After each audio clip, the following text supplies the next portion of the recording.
All right, so polynomials and their graphs. So some key vocabulary. First thing I want to talk about is called a monomial.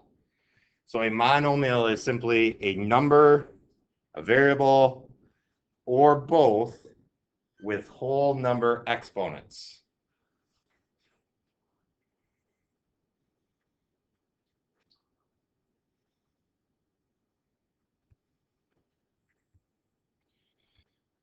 Some examples of monomials would just be x to the fifth, or negative 4x, or 6. We can have just the number 6. We can classify that as a polynomial, and more specifically, we would call that a monomial, from that root word mono, meaning one. We could also have 5xy cubed, because those are all together with multiplication. We treat those as, that's one polynomial. It's a one-term polynomial. 5xy cubed is one term. So 5xy cubed is a one-term polynomial, which more specifically we'll call a monomial. All right, once we've identified monomials, we can combine monomials together with addition or subtraction, and we get a polynomial. Okay, so a polynomial is just a monomial or the sum of monomials. So we're just tacking them on. With addition, when I say sum, we could add a negative, so there could be negatives as well. So like that negative 4x, we would say plus negative 4x. So here are some examples of polynomials. Well, the first one, x cubed plus 5x minus 11. That's 3 monomials that are making a polynomial. So x cubed is 1, 5x is another, negative 11 is another. Or I could just have negative x squared. That's a monomial, but that falls in the category, that's still a polynomial. So monomial is more specific. Polynomial is the real broad term. 3x minus 3, that's just 2 terms. Or again, we could just have 6. All right, the broad term is polynomial. When we go more specific, I can say monomial is just one term. And then term is just each piece of a polynomial separated by an addition symbol or a subtraction symbol. Multiplication does not split up terms of polynomials. So again, all the way towards the top there, 5xy cubed is still one monomial. It has to be separated by addition or subtraction. And then we can also talk about coefficients. You've heard this before, but a coefficient is simply the number in front of any variable. Right, so we'll have exponents we're looking at, and we're also looking at coefficients, just the number in front of the variable.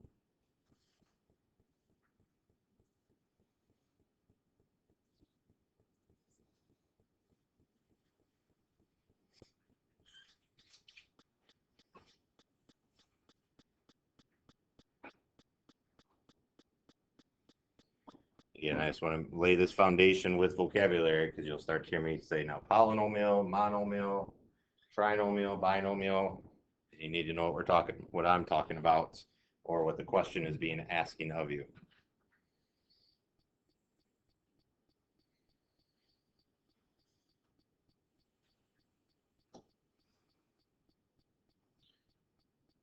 Okay. All right. So polynomials. Did you get it all there? Polynomials in standard form. So you hear me talk about standard form of quadratics, standard form of complex numbers. Polynomials, we want to make sure we are in standard form, which means the terms have to be in order from the highest exponent to the lowest. So specifically when we were looking at quadratics, we were doing x squared all the way to the left. So it was like x squared plus 2x plus 3 or something. So standard form is the highest exponent number on the left, and then we descend as we move to the right. Even though it's not written, there is attached with this 3, really x to the 0 power. So it's x squared, 2x, 2x is to the first power, and then x to the 0 power. What is x to the 0 power? 1. So anything raised to the 0 power is 1. So really, it's what we're saying is 3 times x to the 0 power is 3 times 1, and we wouldn't write 3 times 1, we just leave it as 3. Okay? But that is going on in the background. There is an x to the 0 power there. We just don't write it because it's 1 and we're multiplying by 1. It's not changing anything. So you can see my exponents are going 2, 1, 0. They are descending. Degree. So we can classify polynomials by the degree. That is simply the highest exponent after being put in order.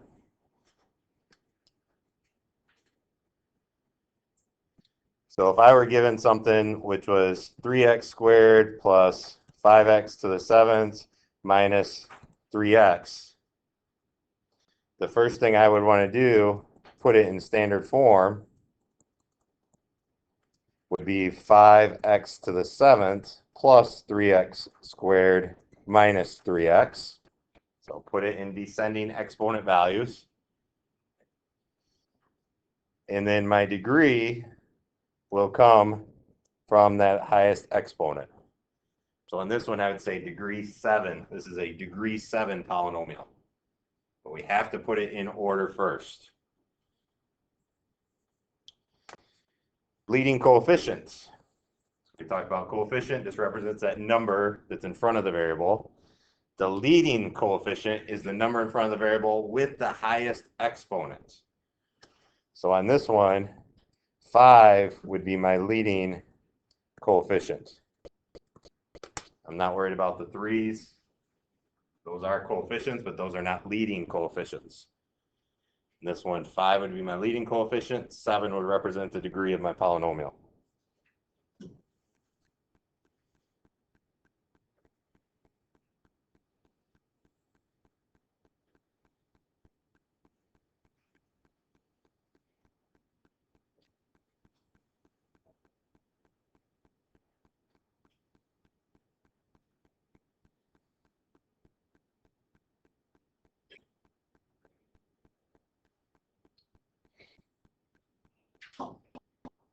Now, with all that being said, let's look at actually classifying polynomials. So I'm gonna have two big charts here that are gonna form. Polynomials are classified by two criteria: degree and the number of terms. So you could be asked to classify a polynomial based on the degree only, or classify it based on the number of terms. Whatever the question is asking for you. So if we had a degree 0 polynomial, so again, that would look like x raised to the 0 power. That would be a degree 0 polynomial. Well, we know that's 1. Okay? And so if we were to classify by degree, we would call that constant, meaning it's a number. If it was 3x to the 0 power, it's 3. If it was negative 10x to the 0 power, it's negative 10. It's that constant number. There's no variable attached to it. It's just a number. Degree 1 is called linear, which makes sense because if we had, say, x plus 7 is so a degree 1, so it's x to the first power. If I were to graph x plus 7, that's just a line with a slope of 1. Y-intercept of 7. That's linear. It creates a line. Degree 2. This is what we just spent all that time in chapter 4 dealing with quadratics. So this would be like x squared. So a degree 2 polynomial is called a quadratic. We should be good with that because we just spent a bunch of time dealing with quadratics. Degree 3 is called a cubic. So x cubed. Easy enough. Now 4, 5, and 6 are the ones that probably are new to you, that are not as comfortable seeing, that you'll have to practice, study those. Degree 4 is actually called a quartic. So this would be x to the 4th power. Do not make the mistake of seeing degree 4 and saying quadratic. We just spent all last chapter dealing with x squared behavior. X squareds are quadratics. I was not around when they decided to name these. Okay, the easiest mistake is to think a fourth degree is a quadratic. It is not. Okay, so don't do that play on words, thinking 4 quad, oh, it has to be quadratic. It's actually called a quartic. X to the 5th is called a quintic.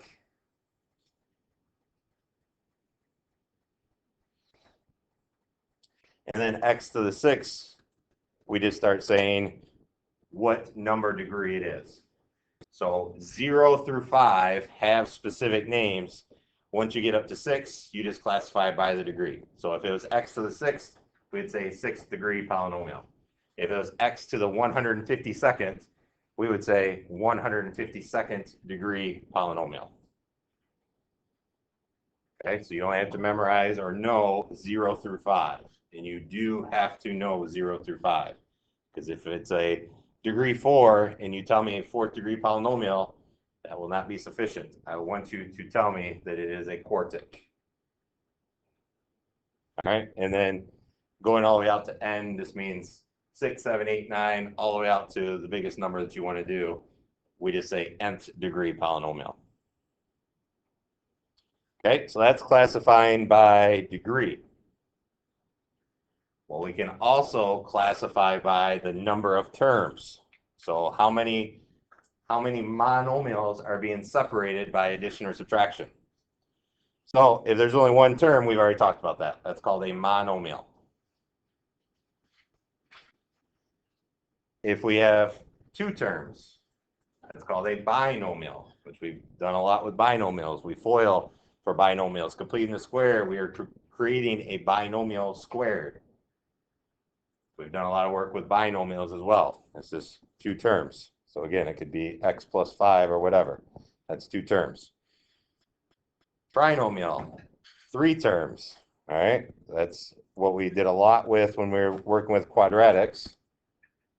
So I could do something like x squared plus x plus 3. There's 3 terms. There's 3 monomials going on. So we call that a tri, as in tricycle 3, bi as in bicycle 2. So trinomial. Once we get to 4, we start to just classify by the number of terms. So 4 would be a 4-term polynomial. 5 would be a 5-term polynomial. 500 terms, we would say a 500-term polynomial. So you only have to know the first 3. Monomial, binomial, trinomial, and then simply just say how many terms there are.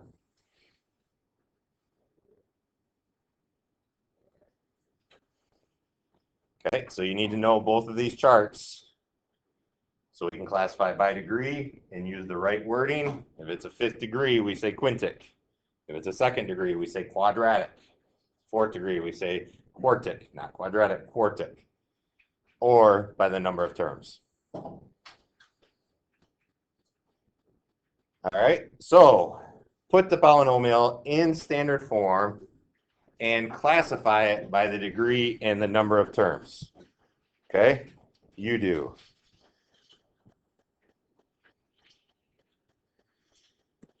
Okay, so for this one, standard form should be negative 4x to the 4th minus 2x cubed minus 2x squared plus 5x. This is a degree 4, so it's a quartic. And there are 4 terms, and so this is just a 4-term polynomial. There's no specific name for it. Okay, it's only monomial, binomial, trinomial, and then we just say by the number of terms. Okay, let's look at this one. 5 minus 3x cubed plus 1 minus 2x. So the first step, write that in standard form. And when moving to standard form, we can look at any terms that we can combine as well. So this one, we could combine the 5 and the positive 1 to get 6.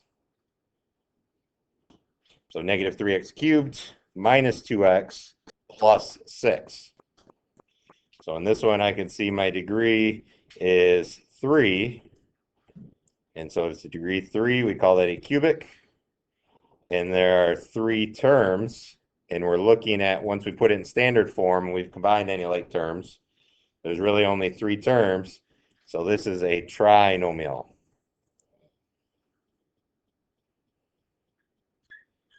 All right, so monomial, binomial, trinomial are specific. Anything beyond 3, we just classify it by the number of terms. Degree, we go to 5 degrees. So constant, linear, quadratic, cubic, quartic, quintic. You got to know all of those.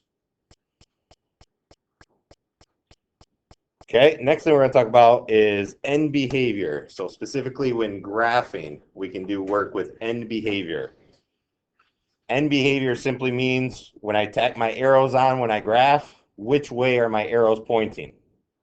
Okay, I don't care really what's going on in between my arrows, what my line actually looks like. If it's a parabola, if it's linear, doesn't matter how many dips and valleys and peaks I have going on, but I want to know where am I putting my arrows, what's going on. Is it pointing up or is it pointing down? We'll find those arrows on the far left and the far right end of our graph. Okay, so end behavior of a polynomial function with a leading term a times x raised to the n power. All right, so n in my exponent can change, and a is going to represent some number. Remember, we're still working a times x. A represents a number. So it could be 5x, it could be a negative 7x, it could be a million x. A is going to be some number.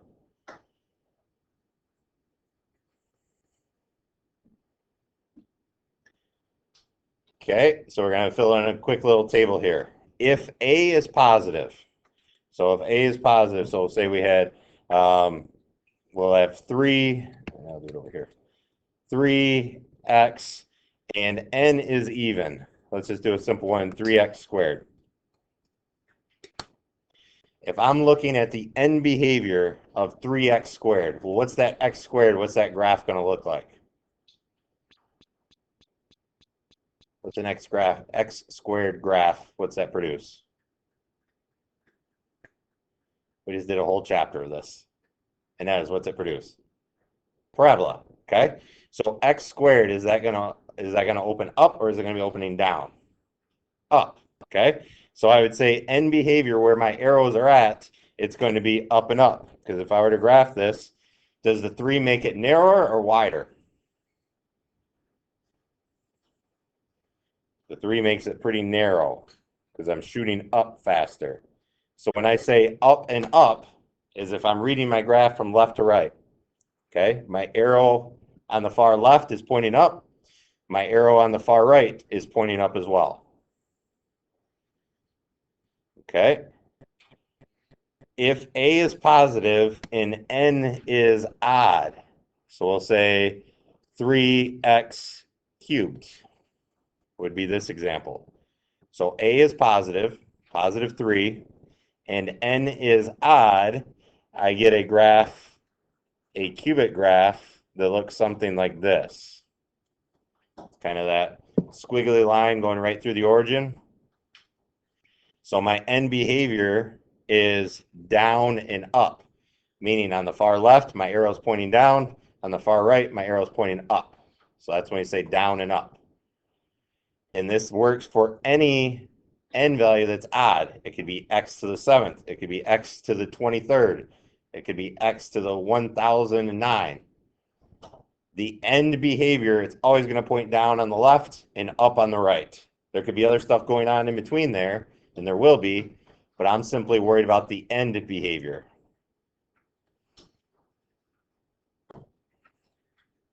Now the second row, when we were starting to work with a being negative. So if I had negative 3x squared, what's that negative do to my parabola?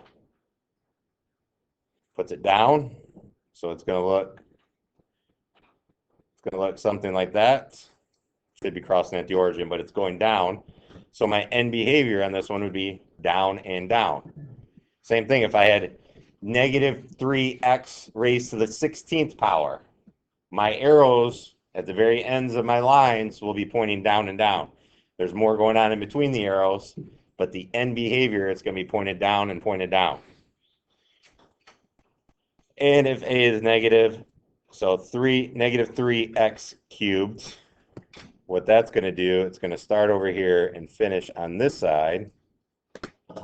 And so we say up and down. All right. And again, if my exponent is odd, it could be x to the 7th. It could be x to the 23rd. Stuff's going to be happening in the middle, but where my arrows are at, they're going to be pointing up and then down. So this little green chart, you're going to need to know, or if you just draw quick little graphs like that, it'll help you remember. Okay, x squared and x cubed graphs are two graphs that you should be able to just make a quick sketch of. All right, and especially dealing with end behavior, if I know it's odd, I can just go off that x cubed graph, and I know that's what it's going to look like. All right, so let's do a couple end behavior examples. If I had 4x to the 4th plus 6x cubed minus x, all I am looking at is this leading term. That's going to determine my end behavior. I don't have to worry about 6x cubed. I don't have to worry about negative x. I'm simply looking at 4x squared. All right, so from that I can see that my a value is positive because it's 4, and my exponent is even, and so this one I know is going to open up and up. This is the specific graph that it will look like, so it looks kind of like a W shape, but I'm not worried about that inside. All I'm worried about where those arrows are going. Those arrows are going up and up. So that's what I'm saying. If we get out to the x to the 64th power, there's going to be stuff happening in the middle, but I'm not worried about that. I just want to know where the arrows are going. Negative x squared plus 2x. Again, all we're looking at is this leading term. I can see my a is negative, and my exponent is even. So this one is going down and down.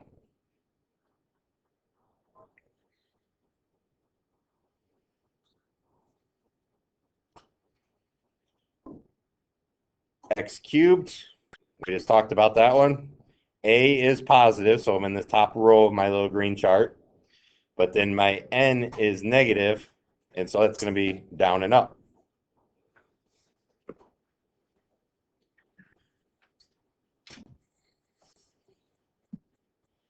And then last one, negative x cubed plus 2x. My a is negative, my exponent is odd, so I know it's going to be this up and down behavior. So up on the left, down on the right.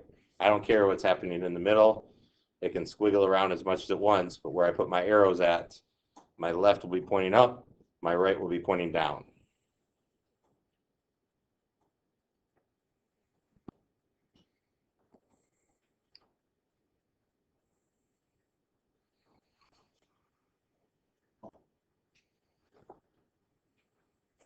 All right, last slide. Identify the end behavior simply just by given the equation. So y equals negative 7x cubed plus 5x plus 100. So again, all I'm looking at is that first, my leading term, negative 7x cubed. So who can tell me what's my end behavior going to look like in terms of ups and downs? Landon, what do you say? Okay, and so it would be up and down because it's going to take some form of a cubic, but because it's negative, this one's going to be up and down. Again, the end behavior is all we're talking about, where we're pointing those arrows at. And it would look something like that. This one, it would be shifted up a little bit, but it would take that general format. So it'd have the arrows like that. Okay. 3x minus 5 plus 9x to the 8th power.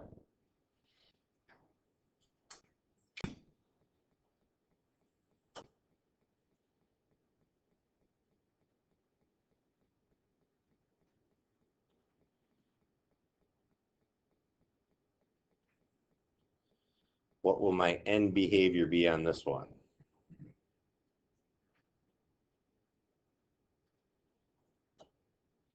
Ben, what do you say? Up and up. Correct. Because we need to put this first in standard form. Okay, no matter what we're working with, always put it in standard form. No matter if we're working with polynomials, working with complex numbers, first instinct should always be put stuff in standard form before you answer questions about it. Because now my a is a positive number, and then my n, my exponent, is an even number. Okay, I can think of this just like an x squared graph, even though it's x to the 8th. I can think of it like an x squared graph, and I know x squared graphs open up and up. This one more specifically, it would kind of flatten out at the bottom of the U. It's not as pronounced as a direct U. Okay, it flattens out a little bit. And so we can see, though, this one opens up and up. So again, all you're looking at is that leading coefficient, and then the degree of your polynomial will tell you end behavior. You can ignore the rest of it. It doesn't tell you anything about end behavior. That's where all the stuff in the middle comes from. So for Monday, 2 IXLs, and they go pretty quick. The first one, I say to a 95, it's classifying. Is it a monomial? Is it a trinomial? What's the degree? Those ones go really quick. And then L14 to a 60, so that one's not very much. You won't have to do too many problems. If you get those correct in a row, it'll probably be 4 or 5, maybe 6 problems if you get them all right in order. But then also have some problems here for you to work on. I just did a screenshot here, but they are in the text as well. 9 through 31, odds only. Have those ready to go for Monday.